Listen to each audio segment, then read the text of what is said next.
천사들 같더라고요. 저 한복 입었어요. 너무 이뻐가지고 나도 입어봐야 되겠다. 아니 괜찮던데요. 나이들이 안 보여요. 그래서 다시 놀랬습니다. 야, 우리 교회가 이렇게 미인이 이렇게 많구나. 한복 입고 쫙 쓰셨는데 어찌나 이쁜지 배우들 같았어요. 오늘도 11월 달 첫째 주일이었어요. 그래서 이제 한 번만 남겨놓은 성만찬 예식이죠. 야, 정말 빨라요. 이거는 초고속으로 속도가 날아가는 것 같아요. 여러분, 세월을 아끼셔야 합니다. 세월을 아끼셔야 돼요.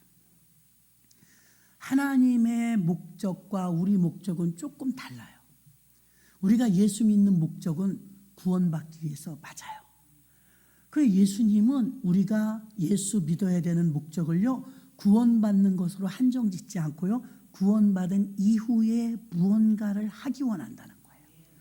자, 저는 이제 아들 하나 딸 하나 평생에 둘을 낳아봤어요. 만면을이다 보니까요, 우리 때만 해도 그랬어요. 아들을 기다려요, 시댁에서. 그러면 이제 첫 딸을 낳아놓고 두 번째 되니까 조금 조바심이 나요. 또 딸이면 어떡하지?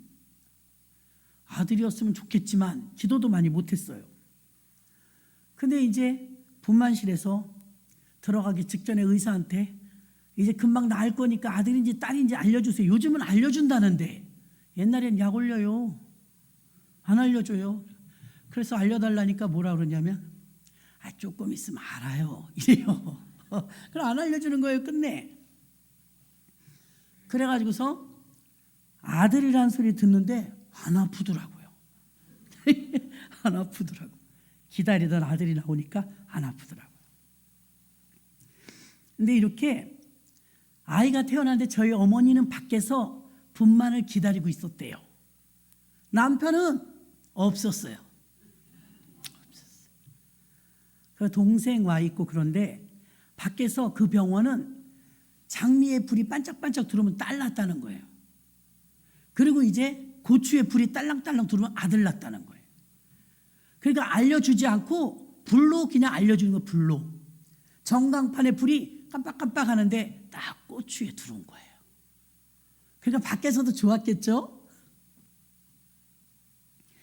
왜 이 말을 하냐면 아이를 하나 낳는데 아들인지 딸인지 몰랐다가 아들인 걸 알려주는데 밖에서도 안에서도 동시에 알게 된 거예요. 전광판으로 알게 되고 저는 간호사가 말해줘서 알게 되고. 하나님께서 딸이든 아들이든 다 귀하지만 이왕이면 첫애가 딸이니까 둘째 아들을 낳았더니 굉장히 기뻤어요. 그래서 아픈 걸 못 느낄 정도로 기뻤는데요. 가만히 아기들이 태어날 때 생각해 보세요. 딸이든 아들이든 그 집안에 애가 태어났다는 건 기쁜 일이지만 아니 걔가 뭘 해준 게 있다고 기뻐요? 애기가 뭐 돌반지를 들고 나오길 했나? 그렇죠? 아이가 지금 아무것도 안 했어요. 응애 이것만 했어요. 태어난 아기는 엉덩이를 딱 두들겨 맞으면 응애 응애 이러잖아요. 운 것밖에 없어요. 근데 걔는 우는데 우린 다 웃어. 그죠? 이런 것 같아요. 첫째 날 창조하실 때 빛이 있으라 하시면 빛이 있었고 그 빛이 하나님 보시기에 좋았더라. 아직 빛이 아무것도 안 했다고요. 빛이 어떤 작용이나 작동도 안 했는데 하나님 보시기에 좋았대요. 그럼 바깥에서 전광판에 딸랑딸랑 장미에 불이 들어오든 고추에 불이 들어오든 아들인지 딸인지 알려만 줬을 뿐인데 왜 기뻐할까요? 그 아이가 아직 아무것도 한 게 없는데 엄마 한번 불러본 적도 없는데 눈도 못 떴는데. 우리가 새가족이 오시거나 성찬이나 세례를 받으면 참 기뻐요. 세례 받으면 막 꽃다발도 해주거든요.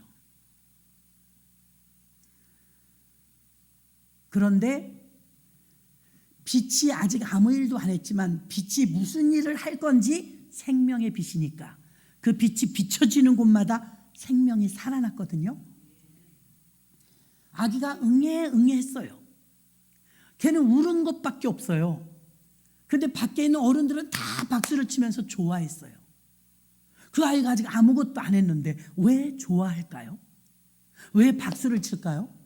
시이모님 막 인삼을 달여다 주고 막 그러더라고.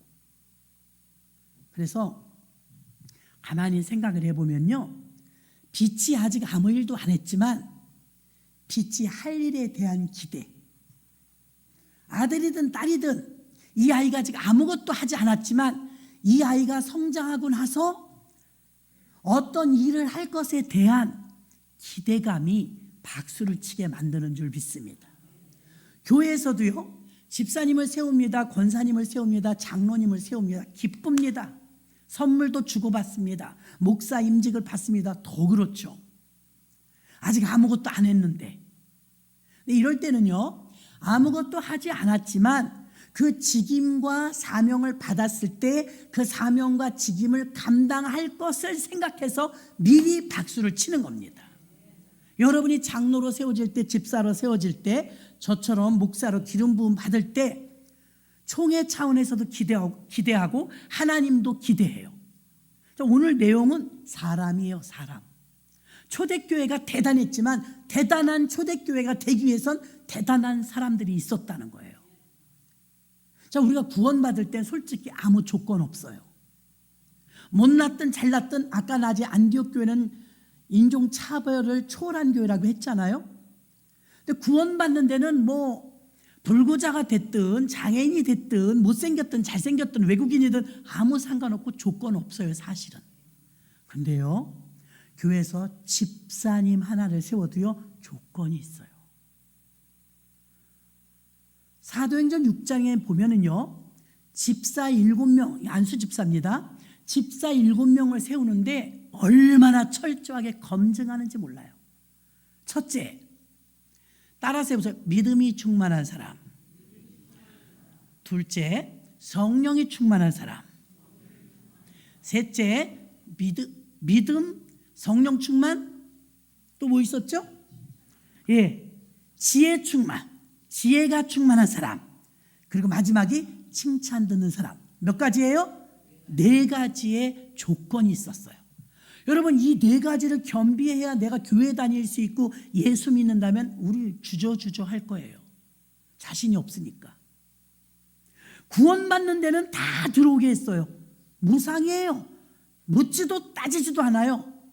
그런데 집사님을 하나 세울 때도요, 엄밀하게 따졌어요.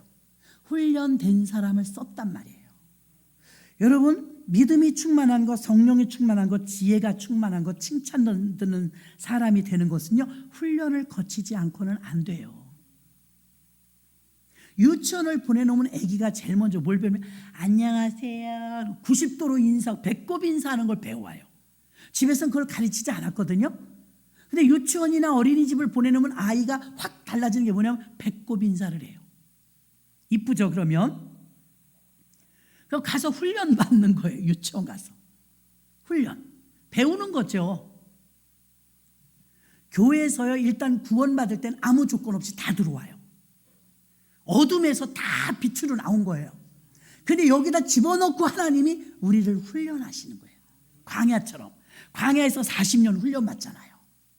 무슨 훈련 받았어요? 아유, 애굽에서는 부추도 먹었는데 마늘도 먹었는데 여기는 만나밖에 없어. 맨날 설교만 들으래.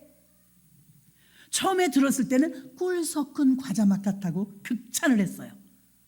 첫 은혜 받을 땐 정말 꿀 섞은 과자 맛 같아요. 꿀맛이에요. 근데 은혜가 떨어지면 느끼해 그러면서 기름 섞은 과자 맛 같다고 변질됐어요. 똑같은 맛난데 어떤 사람은 지금도 꿀 섞은 과자 맛인데 어떤 사람은 아니 목사님 또 똑같은 거 하신다. 기름 섞은 과자 맛 같아. 느끼해. 이렇게 생각하는 사람 은혜가 떨어진 거죠. 성경 말씀은 매일 똑같은 창세기부터 요한계시록까지 1189장이잖아요. 사실 다 똑같고 몇천 년 동안 이것만 갖고 하는데도요, 은혜가 있을 땐 들을 때마다 새롭습니다. 들을 때마다 깨닫는 게 틀려요. 지나간 설교를 영상으로 한번 들어보세요. 놓쳤던 것을 또 듣게 돼요. 그래서 말씀은 언제나 새로운 줄로 믿습니다. 참 집사님 하나를 세우는데요, 굉장히 까다로웠다는 거예요. 성령 충만해야 된대요. 믿음이 충만해야 된대요. 지혜가 충만해야 된대요. 거기다 칭찬도 들어야 된대요. 믿는 자든 믿지 않는 자든. 이건 굉장히 커트라인이 높았단 말이에요. 그래서 이것을 까다롭게 집사님들을 고르고 골라서 훈련된 자들을 세웠더니 안디옥 교회가 되었든 예루살렘 교회가 되었든 왕성하게 부흥하는 불쏘시개 역할을 했습니다. 저는 순복음교회 구역장, 조장, 지역장을 거쳤어요. 순복음교회는요, 유명한 게 빨간 가방입니다. 조영기 목사님이 구역장들에게 빨간 가방을 다 사줬어요. 싼 거예요. 근데 순복음교회님은 빨간 가방 다 알아요. 순복음교회 구역장들은 이렇게 걸어 다니는 사람이 없었어요. 다 이렇게 걸어서 가은순 권사님처럼 걸어요. 이렇게. 마음이 바빠갖고요, 앞이 먼저 가. 다리는 뒤에서 따라와야 돼요. 마음이 바빠서. 그 순복음교회 구역장님들과 지역장님들, 조장님들은요, 철저하게 성령의 사람들이어야 했어요.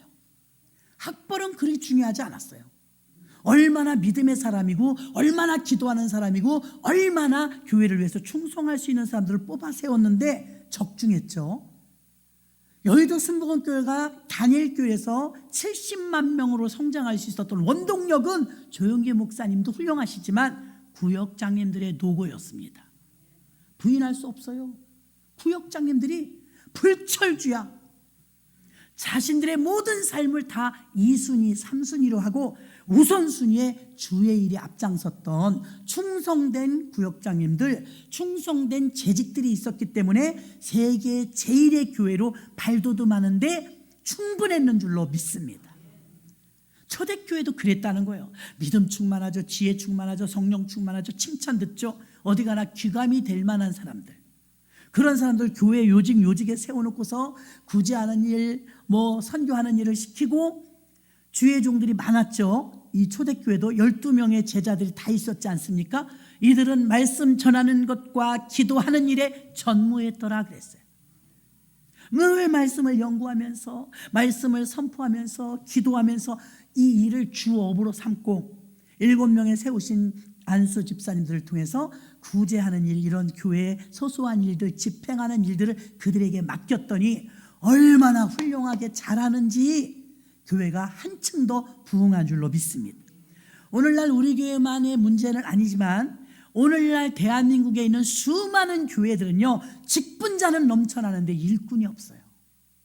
직분자는 넘쳐나는데, 그러니까 교회가 발전하기에는 역부족이라는 거죠.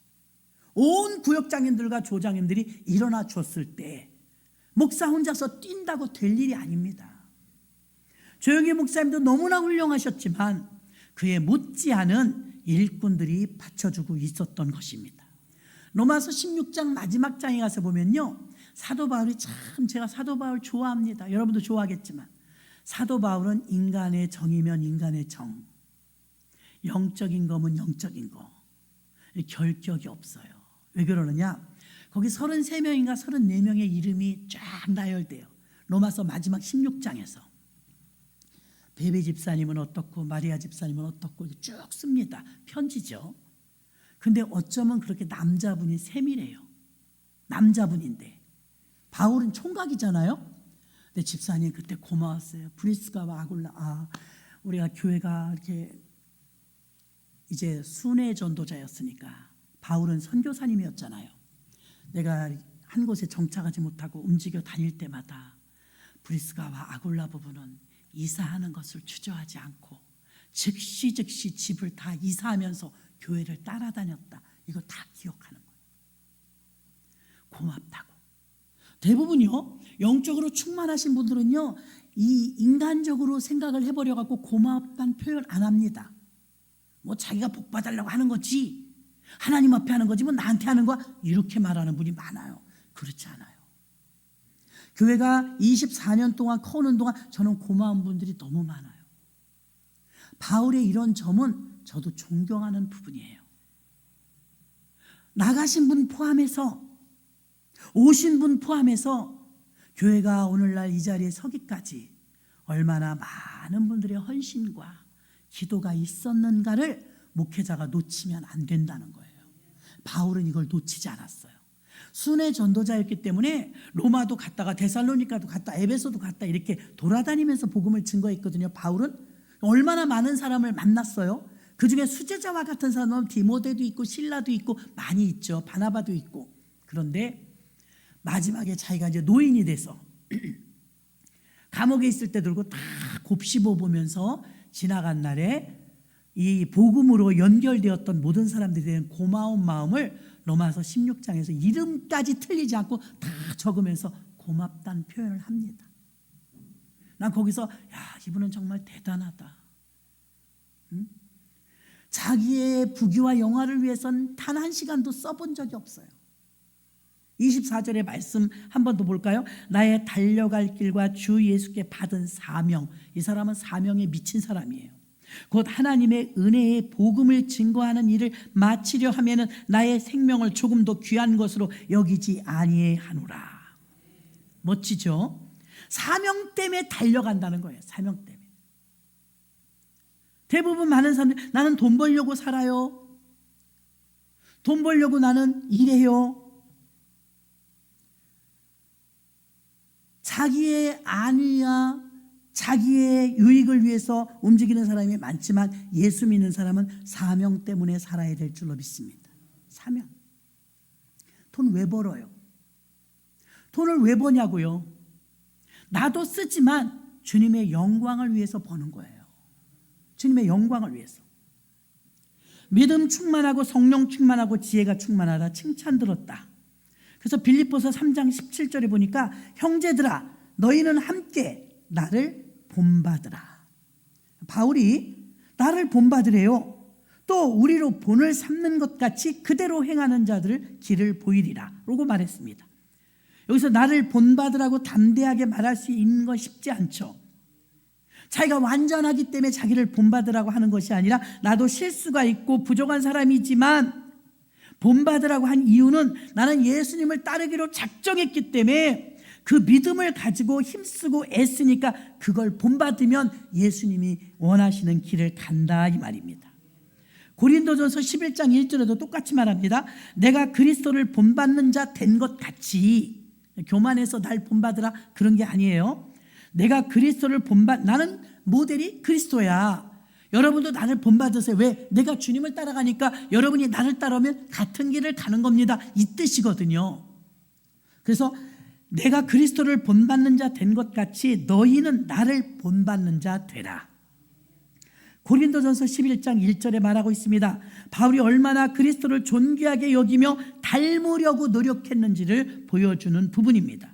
빌립보서 3장 7절로 8절도 그러나 무엇이든지 내게 유익하던 것을 내가 그리스도를 위하여 다 해로 여길 뿐더러 또한 모든 것을 해로 여김은 내 주 그리스도 예수를 아는 지식이 가장 고상함을 인함이라. 내가 그를 위하여 모든 것을 잃어버리고 배설물로 여김은 그리스도를 얻고. 아멘. 지나간 날 여러분 아무리 재미나게 살았어도요, 흥청망청 살았어도요 다 별거 아니에요. 어떤 목사님 그러시더라고요. 화려한 인생을 사셨더라고요. 저는 화려한 인생을 살아보지 못했어요. 목사님, 나는요 안 해본 게 없어요. 여행이면 여행, 미면 미, 돈이면 돈, 원하는 대로 다 써보고 다 해보고 모든 걸 해봐서 결론이 뭐예요? 그랬더니 하고 싶은 게 이제 없어요. 이제는 하고 싶은 게 없어요. 부러운 것도 없어요. 안 해본 사람은 저 사람은 해외여행 갔는데 난 해외여행 한 번도 못 가봤어. 부럽잖아요. 저 사람은 명품 백이 있는데 나는 10,000원짜리 백밖에 못 들어봤어. 부럽잖아요.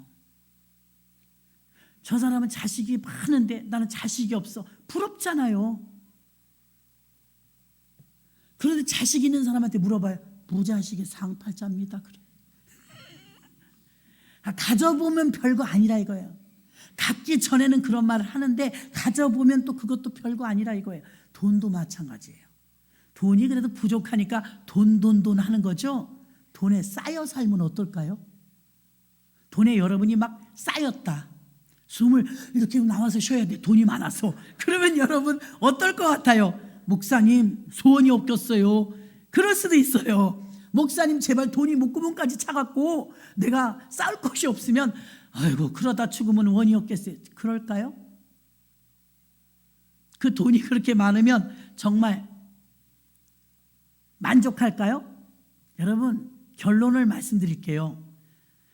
63 빌딩이나 롯데월드 빌딩을 명의 변경을 나한테 해줘도요 만족하지 않아요. 왜? 사람이 이게 희한해요. 30cm밖에 안 되는 가슴팍인데도 얼마나 우주만큼 큰지 어지간하게 주어도 만족하질 않아요.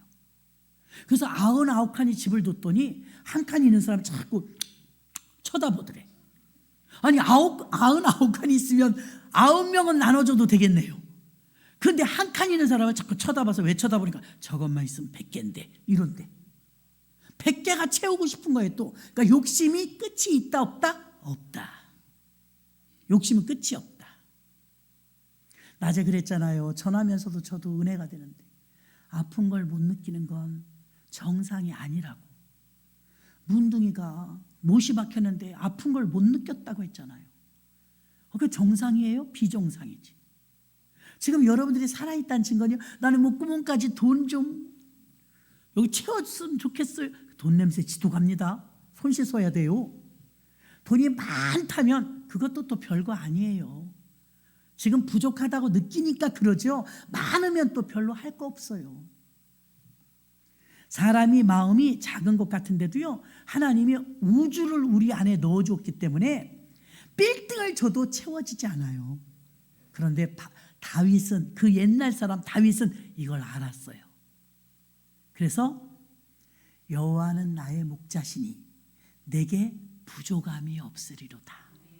그 외의 것은 왕이잖아요. 왕 권세를 가져도 부족함을 느끼는 거예요. 그런데 자기에게 아무것도 없는데 목동이었을 때 여호와는 나의 목자시니 내가 부족함이 없으리로다. 여호와만 목자 되면 초막이나 궁궐이나 만족합니다. 그러니까 하나님이 계셔야 만족하는 거예요. 전 그 비유를 갓난아이가 돌도 안 된 아이가 막 죽어라고 울어요. 남들이 막 사탕을 줘도 안 돼, 달래 줘도 안 돼, 먹을 걸 줘도 안 돼, 업어줘도 안 돼. 엄마가 젖 먹이면 뚝 쳐요. 아이는 돈이고 뭐고 다 필요 없다는 거예요. 나의 안식은 어머니 품이라는 거예요. 일찍이 이것을 알았던 다윗은 여호와만이 나의 만족이시며 여호와만이 나의 부족을 채워주십니다 라고 고백했어요. 그러니까 돈이 없을 땐 돈이 많으면 뭘 할 수 있을 것 같죠. 예전에 제 친구 하나가 키가 정말 작아요. 150이라나 뭐 작아요. 같이 다니면 조금 그래요. 제가 커서 매일 걔는 나한테 이래요. 나는 너가 너무 부러워. 뭐가 부러워? 키가 커서. 키 크면 뭐 삶아 먹을 수 있냐? 내가 그랬더니 난 키 크면 너같이 이렇게 안 살아 이래요. 난 키가 크면 이렇게 안 살 것 같아. 키 크면 그럼 날아다니냐? 그러니까 키가 작으니까 하는 말이에요. 키 커도 할 거 없어요, 여러분. 저는 평생 키가 커서 맨날 뒤에 있었잖아요. 나는 작은 여자 앞에 가면 작아져요. 날씬하고 작은 여자가 난 무서워요. 그리 예쁠 수가 없어. 앙증맞고. 그럼 내가 쭈뼛쭈뼛해요. 못대가리가 없어요. 근데 그 친구는 제가 부러운 거예요 또. 그러니까 매일같이 나는 키만큼은 이렇게 안 살 거야. 난 너처럼 키 크면 이렇게 안 살 거야. 그럼 어떻게 살 건데? 아우 난 키만큼은 이렇게 안 살아. 야, 할 거 없어 키 커도. 안 가져보면 그게 그렇게 가지고 싶은 거예요. 키 커도 여러분 할 거 없어요. 똑같아요. 키가 작고 날씬하고 예쁘고 민창기 집사님한테 물어보세요. 만족한가? 만족하시겠지. 자꾸 나는 저런 여자 보면은 주눅이 들었었어. 쬐끄맣고 이쁘고 날씬하고 앙증맞고. 그러니까 저는 이제 성도 골랐었어. 결혼할 때 윤 씨나 한 씨하고 해야지. 윤 씨나 한 씨가 이쁜 것 같아. 우리 어머니가 제일 싫어하는 성이 밀양박 씨. 우리 아버지 매일 모시고 나가서 술 드셨다고. 근데 우리 남편이 밀양박 씨. 마음대로 안 되더라고요. 바울은 지금 너희는 나를 본받는 자가 되길 원한다. 내가 잘나서가 아니라 나는 주를 닮으려고 쫓아가니까 나를 너희가 본받으면 같이 예수님께로 간다 이 말이에요. 교만해서가 아니고. 그리고 내가 그리스도를 위하여 다 해로 여길 뿐더러 배설물로 여김은, 자, 구약에는 다윗이 이걸 깨달은 사람이라면 신약에는 바울이 이걸 깨달은 사람이에요. 바울도 지금 현재 생존하고 있는 인물이라면 그럴 거야. 난 다 해봤어. 나 이제 원도 없어. 돈도 있어봤고 명예도 있어봤고 권세도 있어봤고 공직에도 있어봤고 힘도 있어봤고, 나 다도 별거 아니야. 배설물로 여길 수 있는 것은 그게 하찮아야 버리는 거거든요. 하찮게 여길 수가 없는데 어떻게 버려요? 근데 하찮게 여겼다는 거예요. 그가 가지고 있는 학문, 지식, 이 바울은 대단한 사람이거든요. 로마 시민권자이고 그걸 다 배설물처럼 버렸대요. 그러면서 뭐라? 내가 알고 있는 한 십자가의 예수가 가장 고상함이라. 이게 최고더라 이거, 최고. 그럼 세계 석학이었던 그 사람이 선택하고 고른 게 예수인데 왜 우리는 빙빙 돌면서 마지막에 예수께 오냐 이 말이에요. 마지막에. 바울의 변화는요, 다음 세대의 지도자인 디모데, 디도, 빌레몬에게 계속 이어졌습니다. 바울의 신앙 유산은 결혼을 하지 않았지만 많은 사람에게 영향력을 끼쳐서 계속해서 크게 확대되고 있었습니다. 바울은요, 사명을 위해서 살았기 때문에 그는 소극적 믿음을 갖고 있지 않았고요, 적극적 믿음을 가지고 있었습니다.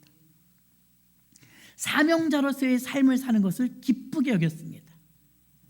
우리 교회도 막연한 축복만 부르짖고 소리 지르는 게 아니라 기도라는 특권을 주셨기 때문에 우리 삶에 변화를 주셔서 사명자로 사명감을 가지고 살아나갈 수 있는 힘을 달라고 기도해야 될 줄로 믿습니다. 사도행전적 사명자가 만들어지는 교회가 되는 것이 목표가 되어야 합니다. 그래서 오늘 사도 바울이 본받고 배우려고 하는 열정, 우리가 바울처럼 살고 싶고 예수님처럼 살고 싶으면 하나님이 여러분에게 주신 사명을 발견해야 합니다.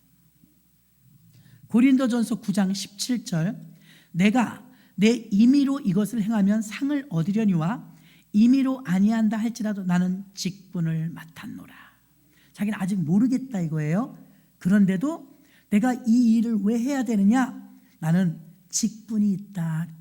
여기서 여러분 자유로울 사람 아무도 없습니다. 여러분도 직분이 있는 줄 믿습니다.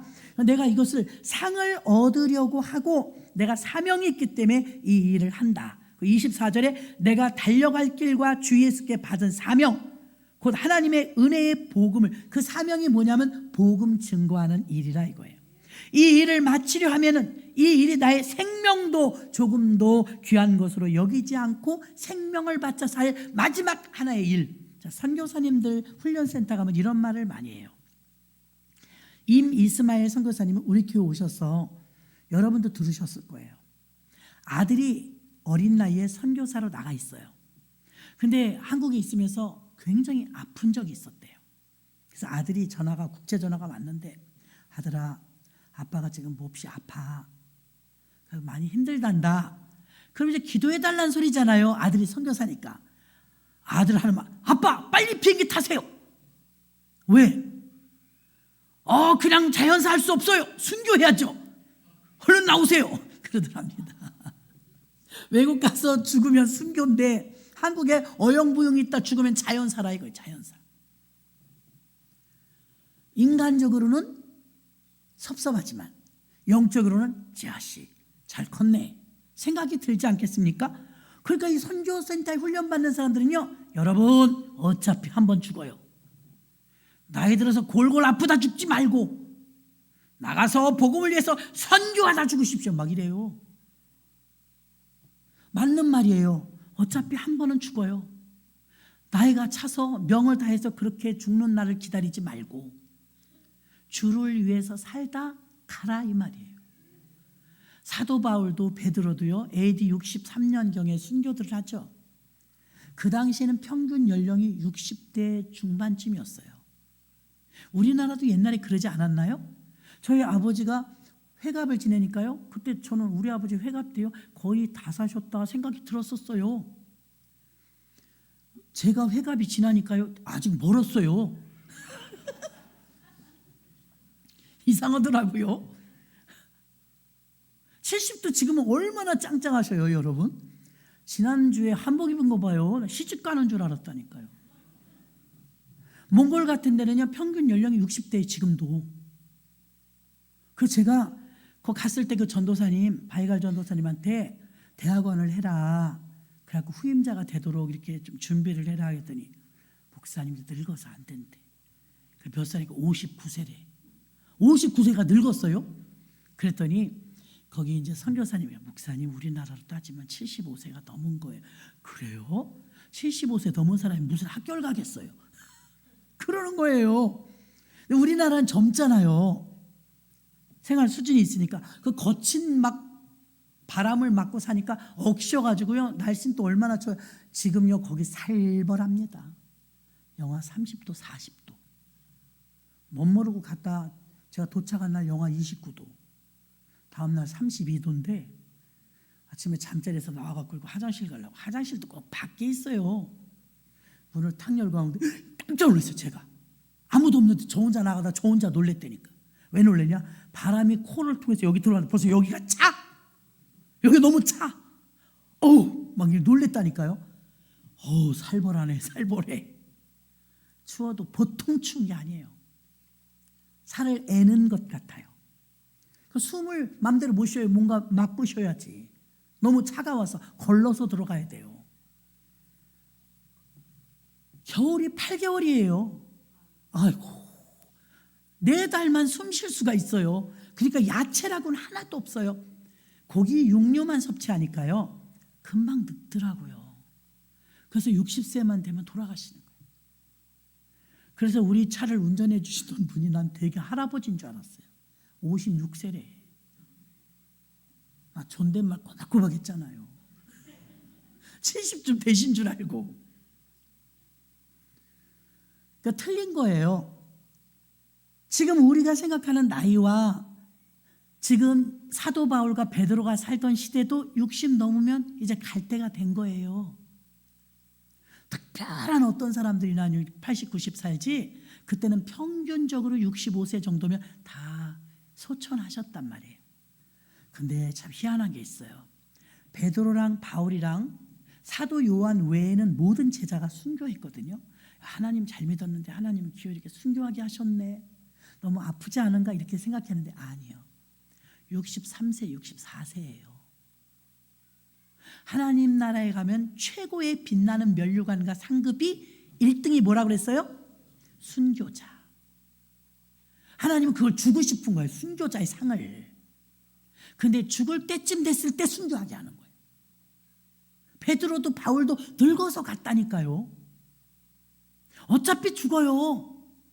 근데 순교라는 면류관을 씌워주시려고 이쁘니까 하나님 보실 때 난 그랬다고 믿어요. 나이를 계산해 보니까요 늙었어요.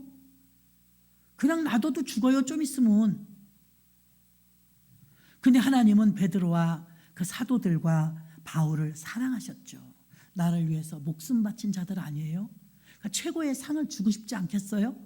그러니까 어차피 죽을 건데 딱 순교로 죽게 하는 거예요. 그럼 천국에 가면 상이 급이 달라. 급이. 면류관을 받죠. 자, 다음 주부터 우리는 두란노 처치 플랜터 훈련학교 시작합니다. 주일날 저녁 6시부터 7시까지 1시간이지만 지루하지 않게 해요. 이번엔 비교 종교를 하려고 하는데요. 여러분, 왜 교회에 온 장로, 권사, 안수집사 이런 구역장 지냈던 이런 분들을 왜 훈련시키냐고 하는 분도 있어요. 여러분, 교회는 오래 다녔지만 훈련은 안 받으셨다고들. 교회는 오래 다녔는데 교회 오래 다닌다고 믿음이 좋아지진 않아요. 교회 오래 다닌 게 자랑이 아니고 교회 오래 다니면서 얼마나 훈련을 받았느냐예요. 근데 훈련을 안 받으니까 20년, 30년을 다녀도요 변화가 없어요. 근데 계속해서 봄 한 번, 가을 한 번, 우리가 이번엔 너무 바빠가지고 10월 달부터 해야 되는데 못해서 11월이지만 가을 학기 개강을 합니다. 그럼 이제 여러분들 거의 다 6시부터 7시까지 뭐 한 달밖에 안 되는 거니까 저녁마다 오셔서 훈련을 받으시기를 바랍니다. 그럼 말씀 훈련 받고 또 여러분 교회 훈련 받고 신앙 훈련 받고 믿음 훈련 받고 칭찬 듣는 인격의 훈련 받고 훈련 받으셔야 돼요. 저절로 바뀌지 않아요. 집에서 막 사랑만 받고 자라던 아이가 어린이집 가더니요 90도로 인사를 하더라니까요. 교육의 힘입니다. 교육의 힘. 응성만 부리던 아이가 여러분 교회 오래 다녔다고 저절로 되지 않아요. 힘들지만 훈련 받으셔야 합니다. 일반 대예배 때는 그 설교만 가지고는 작아요. 근데 여러분이 대표기도 할 때는 어떻게 하는 것이다, 안내를 설 때는 어떻게 하는 것이다, 다 훈련 가르치잖아요. 저도 힘들어요. 제발 부탁이에요. 많이 오세요. 저는 뭐 시간이 남아돌아서 그러는 게 아니에요. 강의 다니랴, 집회 다니랴, 교회 일하랴. 저도 바쁜데도 그 없는 시간을 쪼개가면서 왜 여러분에게 그렇게 제 시간을 막 집어넣겠어요.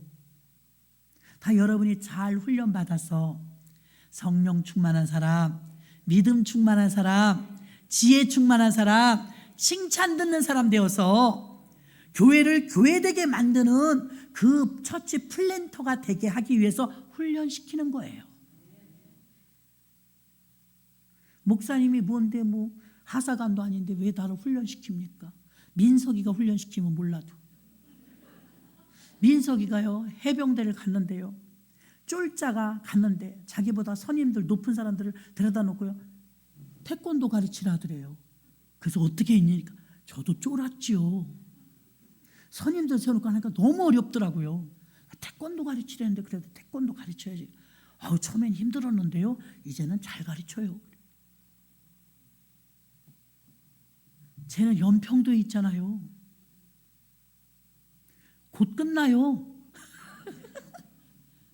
다윗이가 부러울 거예요. 어차피 남자들은 다녀와야 합니다. 여러분들이 교회만 다니는 사람, 교회를 다니는 분이 되어갖고는 안 돼요. 교회를 세우는 분이 되어야 돼요. 교회를 세우는 분. 히브리서 사도행전 9장 16절에 보면 그가 내 이름을 위하여 해를 얼마나 받아야 할 것을 내가 그에게 보이리라 하시니, 결국은 사도 바울이 예수님 때문에 해를 많이 받는다. 예수 믿기 전에는 편안하게 살았어요. 베냐민 지파니까 왕족이에요. 이 사람은 안 해볼 게 없이 다 해본 사람이 석학이에요. 근데 예수 이름 때문에 자기가 해를 받았다. 돌멩이로 던져서 두드려 맞고 말도 못했죠. 히브리서 6장 1절과 2절에 보니까 그러므로 우리가 그리스도의 도의 초보를 버리고 죽은 행실을 회개함과 하나님께 대한 신앙과 세례들과 안수와 죽은 자들의 부활과 영원한 심판에 관한 교훈의 털을 다시 닦지 말고 완전한 데 나아갈지니라. 완전한 데로 나아가기 위해서는 훈련을 받아야 된다는 것입니다. 믿음의 초보를 벗어버리고 사명의 완성을 이루라 이 말입니다. 여기서 완전하다는 말은 하나님처럼 완전한 존재가 된다는 말이 아니라 성숙해져 간다 이 말입니다. 성도님들의 목표는 믿음으로 구원을 받고 하나님의 자녀가 되어서 이제 하나님 나라를 세우는 일에 사명을 감당하는 데까지 도달해야 될 줄 믿습니다. 구원받는 것으로 끝나는 게 아니에요. 이제 여러분들도 여러분의 사명을 발견하십시오. 오늘도 점심 맛있게 드셨지요? 당번은 그날 사명이에요. 그래서 나는 안 나가도 이해할 거야. 이해 못합니다. 다 나오십시오. 본인이 안 나오시면 다른 분이 두 몫을 해야 되지 않습니까? 아니 그렇게 음식도 잘 만드시고, 아니 어저께는 저녁 때까지 보니까 사람이 별로 없는 것 같더만 오늘 뚝딱 해놨더라고요. 맛있고 사랑이 들어가고 기도가 들어가고 최선을 다해서 음식들을 만들어 주니까 우리 교회 음식은 소문났어요. 저 옆에 어디라고 말 못하는데 큰 교회가 있거든요. 70년 된 교회가 우리를 부러워해. 왜 부러워하냐? 목사님, 거기 목사님 우리 여태 밥 못 먹어요. 여태도 밥을 못 먹어요? 예. 왜요? 할 사람이 없어요. 1000명인데 할 사람이 없어요. IMF 때 밥을 다 못 줬잖아요. 우리도 못 주고. 그때 쉬었더니 아예 쉬겠대. 아예 쉬겠대. 그래서 여태 쉰대요. 그리고 연세 드신 분들이 이렇게 세 분이 그 많은 사람 밥을 다 했었대요. 서빙만 도와주고. 너무 잘하는 분들이잖아요. IMF가 아니고 코로나 딱 끝나고 나니까 여러분 늙었대. 나도 웃겨가지고. 근데 그분들이 왜 안 하시니까 이제 못해요. 늙으셔서. 그래서 여러분 오늘 당번도 그렇고 힘은 들겠지만 젊은이들이요. 누가 혹시라도 저한테 목사님 저희는 2번 넣어주세요. 나 한 명도 못 봤어. 저희는 2번을 넣어주세요. 어떤 분은 그래. 목사님 난 지금 3주째예요. 그런 분도 있어요. 당번이 아니라도 도와주는 분들이 있다 이 말이에요. 그래서 우리 교회 밥은요 정말 맛있어요. 아멘이십니까? 기도하면서 만들고 사랑으로 만들고. 그래서 어디 가도 자랑하거든요. 언제까지 할 수 있을지는 모르지만 젊은 분들이 많이 뛰어들으셔서 밥이 끊어지는 일이 없도록 해주시기를 바랍니다. 어느 교회는 먹질 못하고 있다잖아요. 그래서 아니 그런 교회에서 하루 종일 일하시는 분들, 운행하시는 분, 성가대, 교사 이런 분은 그런 분들은 김밥 시켜 먹어요. 그래. 아유 세상에. 교회밥은 옛날부터 제가 평생을 먹지만 맛있거든요. 교회밥은. 완전한 대로 나아가며 사명에 충실한 것은요 점점 익어가는 거예요. 무르익어가는 거예요. 그리고 합력하고 동역하는 이 바울은요 참 동역을 잘했어요. 합력하고 동역하면서 사명을 이루어가는데 혼자 잘났다고 하지 않았어요. 서로 합력했다는 거죠. 하나님의 부르심을 성취한 사명자로서 바울은 이 온전히 자기를 도와주었던 숨은 헌신자들이 있었기 때문에 바울 곁에는 늘 동역자, 협력자, 돕는 자. 저가 같이 21세기 다니는 목사님이 말을 예쁘게 하시면 좋은데 이렇게 말해요. 목사님 감사한 줄 알아 그래요. 저보다 나이는 많아요. 예, 감사하죠. 왜요? 그랬어요. 거기 성도님들이 그렇게 충성하고 잘하니까 감사한 줄 알아야지. 내가 언제 안 감사하대요? 나 감사해요. 그러니까 여러분 지금 우리에게 처해진 상황 속에서 동역자가 있다는 것은 굉장히 감사할 일이에요. 동역자.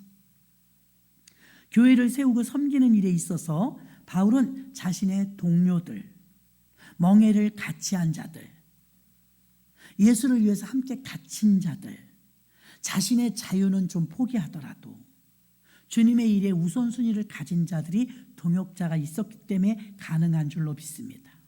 그래서 여러분들도 이렇게 합력하는 사명자가 되시고 내 사명만 감당하는 게 아니라 상대방의 사명들도 함께 해주고, 오늘 바울과 실라 중에서 실라가 있죠. 실라는 두드러지는 역할을 하는 사람은 아니에요. 화려하지도 않아요.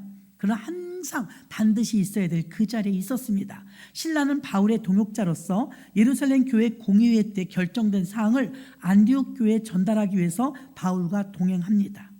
그리고 바나바와 헤어질 때 전도 여행에 참여하며 바나바와 마가가 짝을 지어서 다투고 나가죠. 그때 바울과 동행해 준 게 실라였습니다.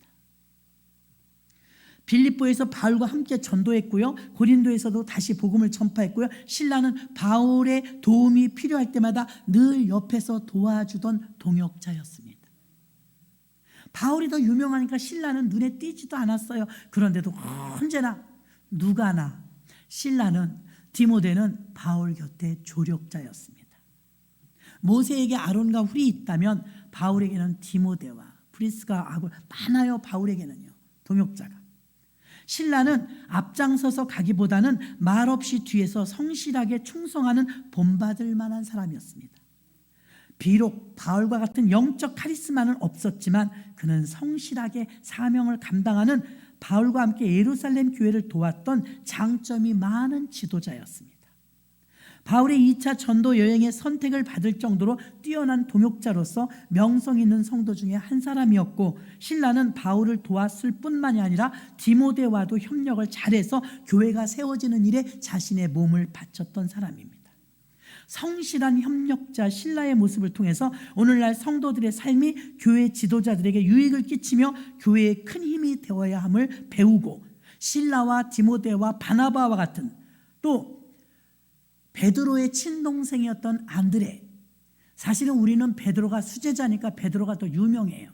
탑이죠. 근데 베드로에게 묻혀 있었지만 안드레가 대단해요. 안드레는요, 베드로를 전도한 사람이에요. 누가 봐도 베드로가 선 위에 있는 줄 알았지만 사실은 안드레가 베드로를 전도했어요. 안드레는 소리 없이 전도하는 사람이었고, 나타내지 않는 듯 있는 듯 없는 듯 일하는 사람이었어요. 성도들의 사명은 교회를 세우기 위해서 목회자와 동역자가 되어서 협력자로 여러분이 부름받았다는 사실을 알아야 될 줄로 믿습니다. 물론 내 문제 때문에 내 문제가 해결받으라고 교회를 나왔고 내가 복 받으려고 교회를 나왔다 할지라도 하나님 그 문제를 해결하고 나면 그때부터는 이제 조력자가 되길 원하시는 것입니다. 사도행전 교회는 빠르게 성장했으며 부흥을 이루었습니다. 120명의 마가다락방에 모여 성령 충만을 받고 교회가 갑자기 5,000명 이상으로 성장했습니다. 셀 수 없을 정도로 큰 부흥을 맛보았습니다. 많은 사람과 다양한 요구가 생기자 교회 사역이 복잡해지고 분주해질 때쯤 위기가 한번 왔습니다. 승승장구하는 게 아니라 사도행전 6장에 가서 드디어 시끄럽고 분란과 분열이 일어나기 시작했으니, 교회 안은 다 유대인이었지만 헬라파 유대인과 히브리파 유대인이 패가 갈렸어요. 참 2000년 전부터 교회는 이 분열이 문제입니다. 우리나라 양반교회, 천민교회 따로 있었다고 했잖아요. 사도들이 활동이 많아졌고 사역의 범위가 넓어졌는데 히브리파와 헬라파가 분열이 일어나기 시작했어요. 히브리파 유대인은 누구냐? 정통 유대인, 어머니도 아버지도 다 유대인.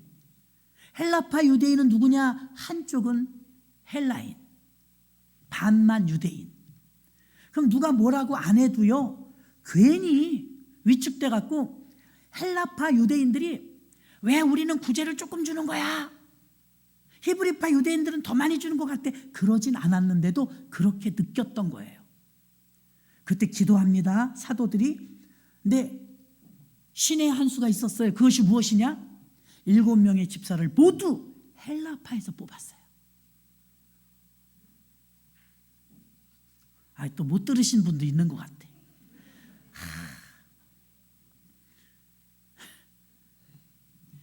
히브리파 유대인들은요, 제자 12명이 다 히브리파야. 근데 지금 불만은 누가 생겼다고요? 헬라파. 그래서 7명의 안수 집사를 세울 때는요, 하나님이 참 지혜를 주신 것 같아요. 헬라인 중에서 뽑았던 거예요. 자기들이 구제를 나눠주니까 이제 불평이 잦아들었죠. 잦아들었어요. 봉사와 섬김, 구제와 혜택 때문에 영적으로 몰두해야 될 사역을 부족함을 느끼며 사도들이 동역자를 세웠던 것입니다. 네트워커죠. 서로 세우는 자. 교회는 하나님의 일을 해야 되는데 목사 혼자 하지 못하고요, 직분자를 세워도 동역자의 목적도 마찬가지입니다. 혼자 하지 못합니다. 우리는 사명 때문에 서로 함께하는 것이고 기도하고 헌신하는 것입니다. 사명을 이루지 않는다면, 아무것도 하지 않는다면 우리는 동역할 필요가 없어요. 성령의 도우심으로 사명을 성취하기 위해서 우리는 성령 충만을 위해 기도해야 하는 것입니다. 디모데전서 1장 1절에 보니까 우리 구주 하나님과 우리 소망이신 그리스도 예수의 명령을 따라 그리스도 예수의 사도된 바울은 사도로 부르심을 받았다는 확실한 사명의식. 가끔 이제 11월 말 12월 초 목사님 나 내년에 구역장 못해요. 그렇게 하세요. 목사님 나 내년에 회장 못해요. 다 내려놓으려고요. 제발 속을 내려놔요. 진짜 내려놔야 될 건 직분이 아니에요.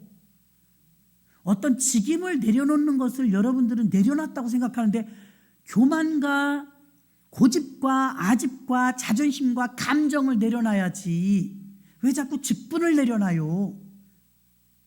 제가 여러분한테 앞에 서기만, 여러분 나 내년에 안 하려고요.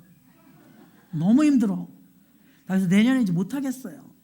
이러면 좋겠어요? 말도 안 된다고 생각할 거 아니에요. 하나님이 그래도 믿으니까 세운 거예요.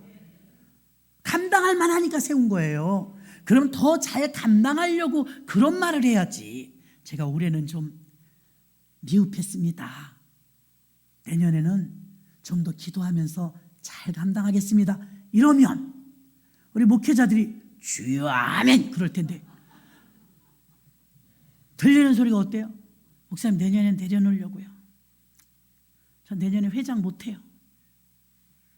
저 내년에는요 지역장 못해요. 그건 내려놓는 게 아니에요. 자기를 살리는 거지. 그걸 잘 모르시더라고. 자기를 살리는 거예요. 고린도전서 9장 23절에 내가 복음을 위하여 모든 것을 행함은 복음에 참여하고자 함이라. 참여하고자. 복음 전하는 일이 자기 사명이라는 거예요. 고린도전서 2장 4절과 5절에 내 말과 내 전도함이 지혜의 권하는 말로 하지 아니하고 다만 성령의 나타남으로 능력으로 하여 너희 믿음이 사람의 지혜에 있지 않고 다만 하나님의 능력에 있게 하려 함이라. 아멘. 사도행전 교회를 세우는 사명 복음 전도는 땅끝까지 구원의 역사를 일어나게 할 때 반드시 필수되어야 될 것은 성령의 능력 없이는 불가능합니다. 공부만이 했다고 되는 거 아니에요. 오늘 여러분들의 이 시간에 주일 창하시고 2분만